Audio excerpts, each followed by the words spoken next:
That's the foremost thing. And when I say skill set, I strictly means the So, like in terms of you mentioned like some certifications which are available in the market. So, I really want to ask you, as per you, what certification would will actually help candidates to get?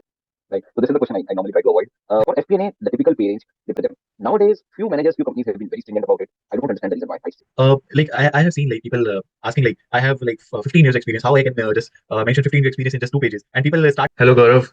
Welcome to this amazing session for the YouTube video. But I really want to thank you for giving our time for this. We were trying from long to do this, but finally we are on the same page.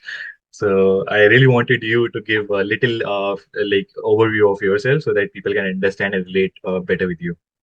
Sure, Himanshu. So for all those who don't know me, I am an experienced FP&A professional.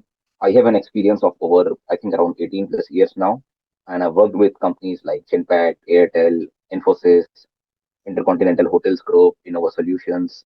I'm currently working as an associate director, financial planning and analysis, in the company called Pyramid Consulting. Apart from my regular job, I have a keen interest in creating content related to the overall finance or FP&A. So yeah, I'm an active LinkedIn user and have a small presence in Instagram and YouTube as well. Amazing, amazing, Gaurav. The second thing I really wanted to ask you, basically, what attracted you towards the FP&A as a role? There can be other roles which you might have been into, but I really want to understand why actually FP&A only? Because I hear a lot of people try to get into FP&A, but for them it's quite difficult. Even I switched from the regular accounting record to report to FP&A after initial 6 years of my career. After that I switched to FP&A. So yeah, it's slightly tough, when you are starting your career.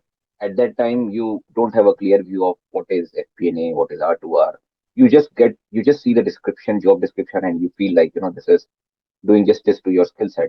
And let's face it, description is always made little fancier than what it actually is. So, what attracted me towards FP&A was it keeps you to on your toes. So every day when you step into office or when you log into the work, you really don't know what you will be dealing with, and every day you have a new challenge. But at the same time, there's a lot of learning. You work closely with the business heads and the CFOs and the controllership team. So ultimately, you feel like you're more closer to the business than sitting in a silos as compared to other finance role. All due respect to them, they have their own importance. But with FP&A, it feels like you're working closely with the business and helping business grow with your working with your analysis. So, for example, if somebody comes to you and asks you, like, see, sir, I wanted to get into FP&A. What I should be doing to get to get a successful role in FP&A very first, and also to be ready for the FP&A roles. What you would advise like to that candidate? See, in order to perform any job, not only FP&A, but in order to perform any jobs, you need three things. Number one, obviously, is the knowledge. So the knowledge of that particular field. If I want to be a rocket scientist tomorrow, I just can't become. I had to I some level of working knowledge behind it. Then you have the academics behind it. So you should have the academics, the degrees to prove that you have that knowledge. And last is the skill set, which obviously comes with experience, with internship, and all those things. So when it comes to FP&A, I would advise everyone to focus on developing a skill set and knowledge first. That's the foremost thing. And when I say skill set, I strictly means the understanding of business, understanding of major financial and FP&A concepts. So you need not to have a core knowledge of accounting. That may not be necessary because this is more of a management accounting. Yeah. So at least the working knowledge of FP&A functions, how do what do different functions do? What is the purpose of different departments? How are they linked with each other? And then a little knowledge about the business, the industry overall, and obviously some of the knowledge of the FP&A key terminologies, which is where I feel the students, the learners, they are, I would say, slightly overconfident if they don't mind me using this term. So they feel we just step into the interview room and we will sort this out.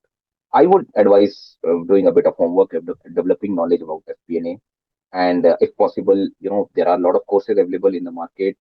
Maybe do a small course, develop that understanding, In terms of academics, luckily there's no bar, or I would say academics comes secondary when it comes to FP&A hiring. We Oh, have hired people from non-accounting background also at times, because this is more of a data analysis and financial analysis kind of job. So we don't necessarily need people with core accounting knowledge or core accounting skills. So that's got it. the good part about FP&A. So, like in terms of you mentioned like some certifications which are available in the market. So, I really wanted to ask you, as per you, what certification would will actually help candidates to get actually interview calls at the very first moment? Because I know that a certification do not define you as a person, but actually they define your caliber at least, which I feel. But as per you, what certifications are employer look for so that candidate can focus on that if they wanted to get into the finance and accounting roles? See, CA and CPA, the Chartered Accountancy, and the certified professional accountancy. That is given. That works. That's kind of a blanket degree that works mostly all of the time. Yeah. So so that if you have that, then you don't have to worry about it. You just have to focus on developing FP&A skills. But if in case you don't have and you don't wish to go for it, I would say go for CMA, Okay. then which is right, certified management accounting. There is CGMA, which is the UK equivalent to Yeah. CMA Yeah. in UK. Then you have FMVA, then you have CP Australia. So you have CFA. All these degrees do give a good weightage to your academics, not only for FP&A, but otherwise also. I would say, Yeah. if you have a regular graduation, or you even have an MBA, which is not from such a great institute, such a renowned institute, then having these degrees would certainly give a weightage to your candidature and would help you getting an interview call. Got it. Uh, and in terms of like what I would say, salary packages, what do you think that what candidates can actually expect in terms of salary packages when they are getting into the FNA? Although this can be a very subjective question, but still wanted to know because with the very first question which comes into their mind, like whether this roles gives enough salary or not. Because for me, I really don't know anything about FP&A roles and salaries. I only know alternative investment private equity side of, but this I really wanted to know from you. Right. So this is the question I normally try to avoid, because you understand, right? That you quote a figure, and then someone tomorrow comes to you, says, and sir, you said I'll be getting this much, but I'm actually getting this much. Yeah. So but yeah, I'll give you a generic idea, because understandably this question is justified. Everyone who's planning to build a career would want to know what will he be paid. So for FP&A, the typical pay range depends on obviously your academics, the city, the location on which you're based off. For example, a package in Kolkata would be comparatively less than a package in Mumbai, Pune, Bangalore, etc. So obviously, it depends on the cost of living index of that city as well. So it has nothing to do with personally your candidature and your skill set, but the pay range of that location. And then companies to companies, there are third party companies which are sort of a BPO. So companies like Genpact, Infosys, TCS, uh, historically they are not known for paying higher. So Yeah. same logic applies here also. Big fours, they pay high, but then obviously, the amount of work is quite demanding there. If you're willing to do that, the big fours would obviously pay you comparatively higher than the rest of the companies. Then you have captive units, your banks, which again pay on a good range. So normally, captive units, the branded captive units, they pay good amount of money. So for a fresher, it typically starts with 8 lakh per annum, and it ranges to 12 lakh per annum. If you are a chartered Okay. accountant, obviously this would matter. And also, few things which people don't know is, if you've done well in your interview, if you have demonstrated good skill set, you've demonstrated that you have good communication presentation skills, automatically your pay range, the initial offering range becomes higher, because then the hiring manager does not mind giving you a little extra. Every position has certain, uh, I would say, a certain amount in brackets which they keep as buffer. If they like a good Mhm. candidate, they won't mind paying. They don't want to lose a candidate just because of few lakh rupees. But yeah, but for that you really have to earn it. Otherwise, even if you're paid in the regular range, there's nothing wrong with it. Got it. And in terms of when actually you are trying to hire someone, so what do you actually look for? Like for example, you look for for example some candidates having 3 to 4 years experience. For example, one is having experience in accounts payable, one is having in accounts receivable, one is having in general accounting. So do you consider those guys as well when trying to do hiring for your organization? Well, this depends on manager to manager. Okay. Uh, Typically, few years back, because FP&A is comparatively a new function. Yeah. Uh, Few years back, we didn't have the FP&A function. So when Oh, people were hiring about FP&A, because it was new and nobody has heard of it, so obviously you won't find people with FP&A background. So that at that time, I would say hiring managers were more open to taking risk. They would hire people from other backgrounds also, yeah. non-accounting field also, and they would happily hire them. Nowadays, few managers, few companies have been very stringent about it. I don't understand the reason why. I see no reason why, if we were hiring few years back, why we were hiring the people from non-FP&A Yeah. background few years back. Why can't we hire them now? So most of the managers, including me, I don't mind hiring from a non-FP&A background person. What I do look for is even in the profile that he has handled. So hypothetically speaking, if a candidate is from accounts payable background, but if the skill set that I can assess matches with my requirement, if he understands the business well, if he has analytical mindset, if he has good presentation and communication skill, I don't mind hiring him. So while it depends from hiring managers to hiring managers, I personally don't differentiate between an accounts payable, accounts receivable, R2R, even for a person from non-accounting background. It's the skill set that matters. Got it. And for example, if you are hiring someone, right? So what you will actually look into the candidate's resume, uh, what they should have in their resume, at least some key points that you can mention that at least they should have this much of caliber reflecting from their resume, so that at least their CV can be shortlisted. Because a lot of people, even you will not believe, it's a lot of candidates are actually CMA, they have qualified CMA, but still they are not getting interview calls. So I really want to understand like what they should be actually work on to have something more important on CV except the qualifications as well. Okay. So pardon me, but this is going to be a long answer just because it's a very good question that you asked. Uh, your question has two parts. So I'll touch upon the first part first. The CMA, there are people who have good degrees like CMA, and even then they are Yeah, not getting called. So and again, I'm trying to be very careful with my words here, but a lot of time, and I've seen this with chartered accountants, the freshly graduated or the fresh chartered accountants. Sometimes they are too overwhelmed with their degree, so then they don't what they're under the impression that it would work the same way as it was 20 years back. yeah, No, time change. 20 years back, when you were a chartered account, say if somebody becomes a chartered accountant, he was instantly companies would be after him to grab him and everything, and he does not have to do anything. He just have to show his degree. That's not the case nowadays, simply because you look at the population of chartered accountants now.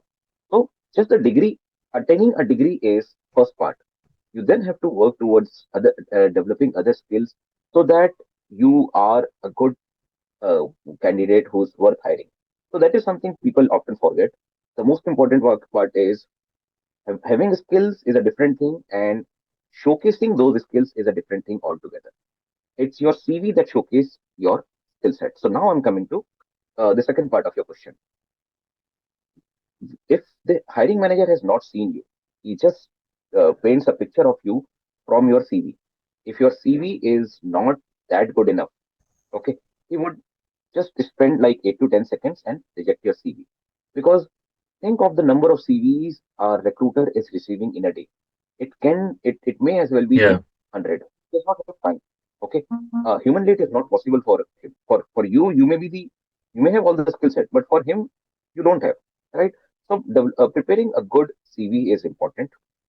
Again, I would divide it into three parts. So say freshers to people under 3 years of experience. yeah, They While everyone needs to make their CV short, okay, it won't work the same way as it worked a few years back. Where when I would start, if I want to start searching yeah. for a job, I'll call up my friend.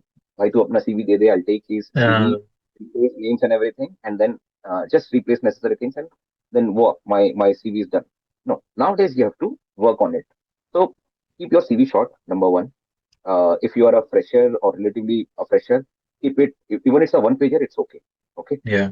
Even if you are, say, 3 to 5 years or 3 to 8 years, the second bracket, you still have to keep it short, not more than 2 pages.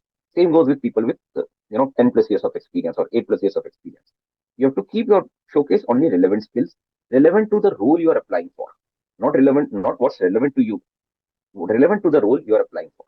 Think of this scenario.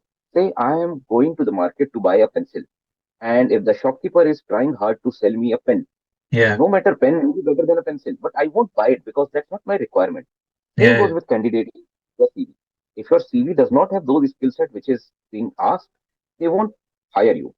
Second, if you're a fresher or relatively a fresher, and you don't have any experience to showcase, I would say showcase your internship, your anything where you volunteered, and not only that, what have you learned? What have you performed Yeah. while doing that? So all those things matters. If you have experience, then substantiate your achievements. So in terms of numbers, especially if you're going for finance, so what's the process improvements you've made? What's the headcounts you have saved, and all Yeah. those things. Things matter. And last but not the least, do all those things and be patient. Sometimes you may do all of those things, still you may not hear back from the recruiter. There may be other reasons to it, which maybe we'll touch upon later. But do all of these things very sincerely, and then be patient. Got So it. that I'm sure you'll eventually get the call that you're waiting for. And uh, like I have seen like people asking like I have like 15 years experience. How I can just mention 15 year experience in just 2 pages? And people start having long CVs. I have seen even on LinkedIn that open to work and they have posted their CV, and I'm looking at the CV and I'm like, I do not want you to comment negative, but yeah, I have seen such cases. Like, but you should define your experience in a very, very concise manner so that with just by reading one line that people get the idea. You don't need to explain whatever you have done throughout day and night in your job, I think. Exactly, exactly. So look at the job description. Yeah, Every job description is themes of the keywords that I need this. Okay, and sell only those things. That so think of yourself as an Amazon product. yeah. Okay, so you're listing yourself as an Amazon product. If Nobody reads I'll everything. spend Yeah, more time. Yeah, I'll spend more time only if what I'm reading is what I want to read. If you're giving me everything, I'll close it and I'll move on to other products. Right? yeah, yeah. I'll add you to cart only if your qualities match my requirement. Otherwise, Got not. it. Right? Got it. So And as Gaurav, you have a very wide network on LinkedIn. If I did my followers from 1 lakh, so I will get reach out to your number, which is 85. Now you have 85,000 followers almost. So I really wanted to understand what made how important is actually networking. A lot of people are struggling to network on LinkedIn. Whenever they mhm. send a message with a resume or without a resume, people actually don't reply.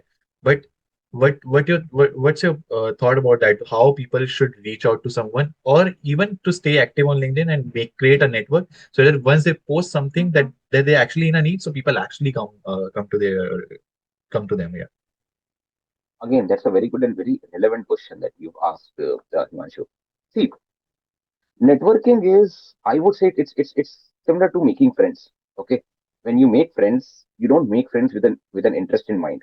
Okay, if yeah, I want to be friends with Himanshu, I would be friends with Himanshu because of two reasons. I like him as a person. Second, we are in close proximity, so we yeah. go to college together, or we work together. Okay, so I get to know you more, you get to know me more, and we are friends. So by that, so two way I can make friends. Now when it comes to networking, nowadays it's very important because you don't get to go to office daily, you don't chat with people Yeah. and senior officials, and all those things. So it's all virtual world right now. So in that case also networking would work the similar way. So number one is start targeting the companies that you are eyeing for. Okay, so for example, again I'm taking hypothetical examples here. Say I am eyeing for Microsoft, Google, Apple. These are my target companies. Okay, then I would see from these target companies who all are people.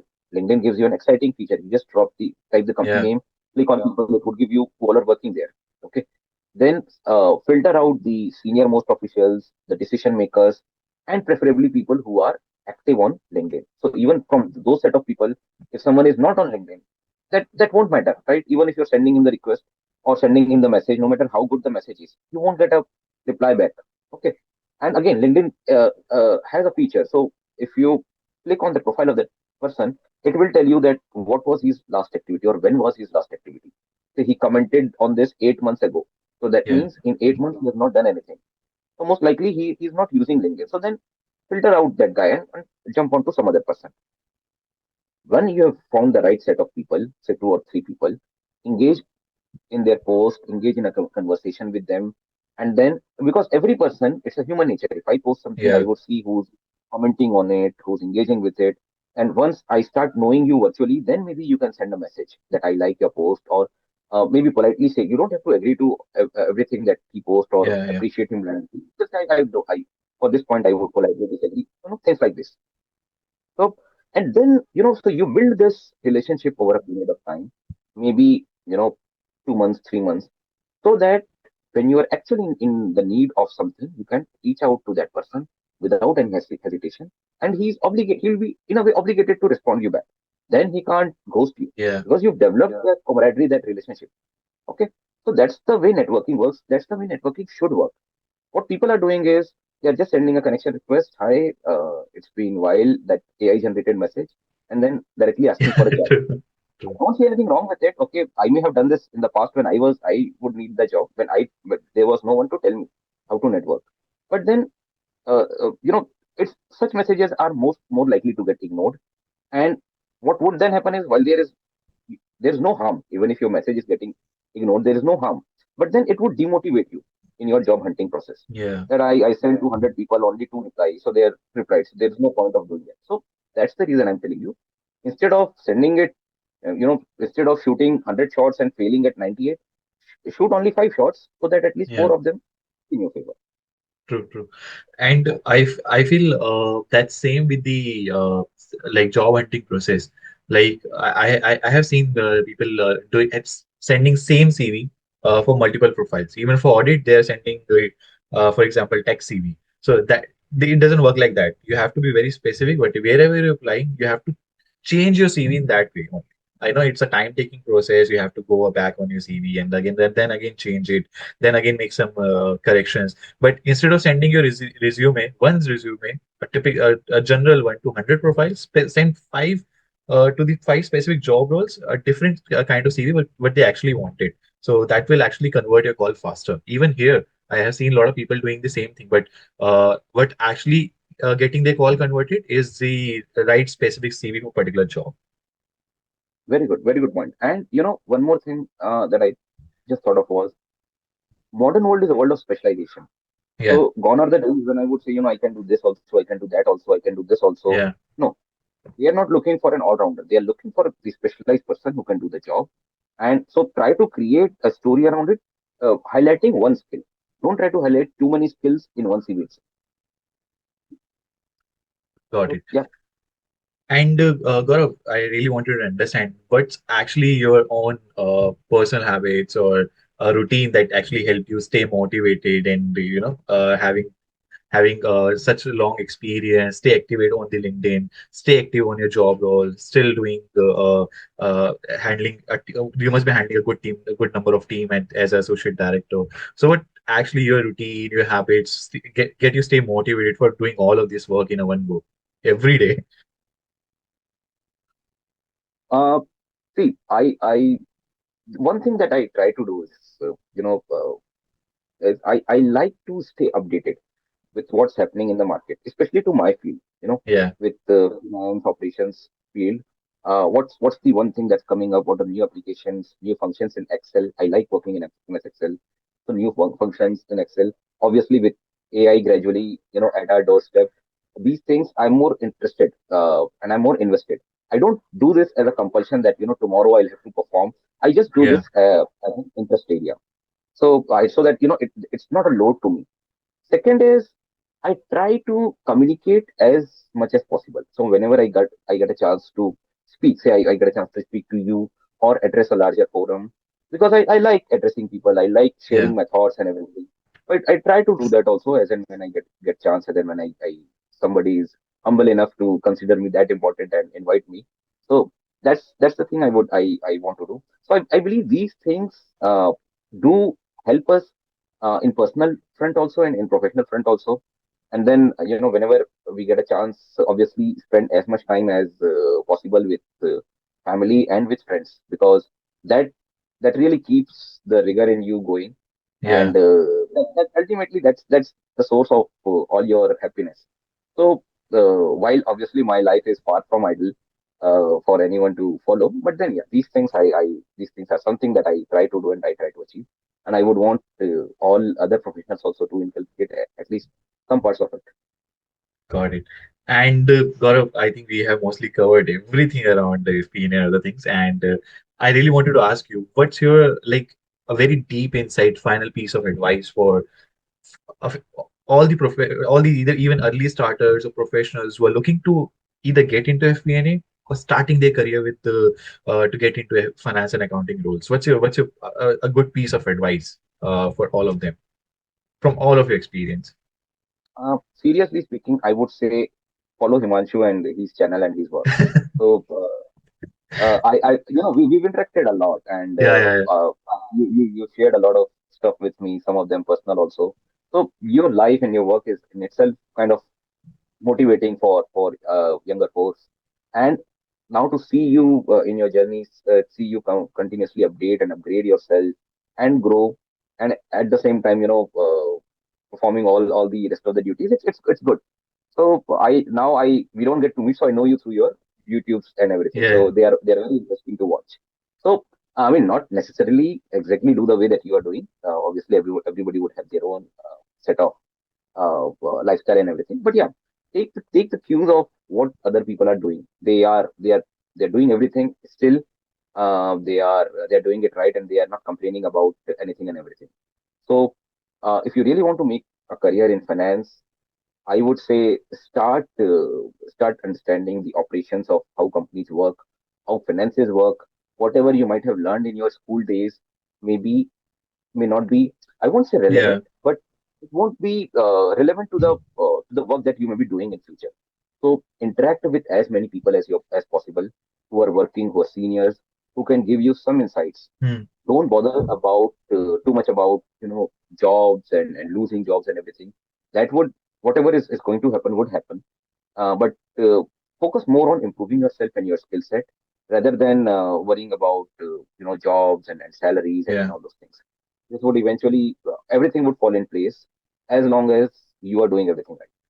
So And yeah, I feel because of getting worried into the getting early job, early salary, and everything, people end up into the being into the wrong profile that they don't like at all, and then they want it to change. So instead of spending that time in keep changing, keep testing yourself, give time to yourself, as you said. absolutely. Don't I mean switching job is not a sin. Do switch a job whenever it's Yeah, necessary, but that does not mean you make it a principle that no, now I'm about to cross 1 year. Now I have to switch a job. No, that would only spoil your profile. If possible, stay in one company and invest and learn. But if you feel the time has come for you to grow and some things are not going right or your profile is not good, then it's okay to switch. So again, it's a subjective thing. Take your own call. yeah. But whatever you do, you think of the long term perspective. And only one thing in the end, I wanted to add is like try do volunteering as much you can as can. Like with any organization, it's not should be like with for example, you're working in finance, that NGO should be working in finance only. It can be with anything, old age houses or anything. So that will create your network because you wanted to pursue yourself for nothing in return of nothing. So that will actually reflect your positive attitude towards the society and everything. People actually help. Even here, I whenever I go for teaching some students for free, giving some online sessions for free, people actually connect with you positively. So I think that's one takeaway I wanted to say. Absolutely. Meet as many people as possible and make as many friends as possible. Yeah. Absolutely. Thank you, Gaurav. Thank you for giving amazing time for this 30-minute long interview. And definitely, a lot of people will come to you after this interview and get connected with you with a lot of questions. Also, Gaurav is an FP&A expert, and if you really have any questions, he runs his own course. I'm not promoting his course, but yeah, but he runs his own course. If you wanted to join, even not wanted to join, have some questions, he's always there to answer you, definitely. And trust me, I really love your posts. I read all of your posts on budgeting and other things, and because that because when you're in the morning having a phone in the hand instead of watching reels, I like scrolling LinkedIn instead. So I get your post in my front of you, and I really get inspired by your likes and your followers and everything around, because you create actually really good content about FPN and other things around. But thank you, Gaurav, for giving amazing time on Sunday. Yeah. Thank you. Take care, Himanshu.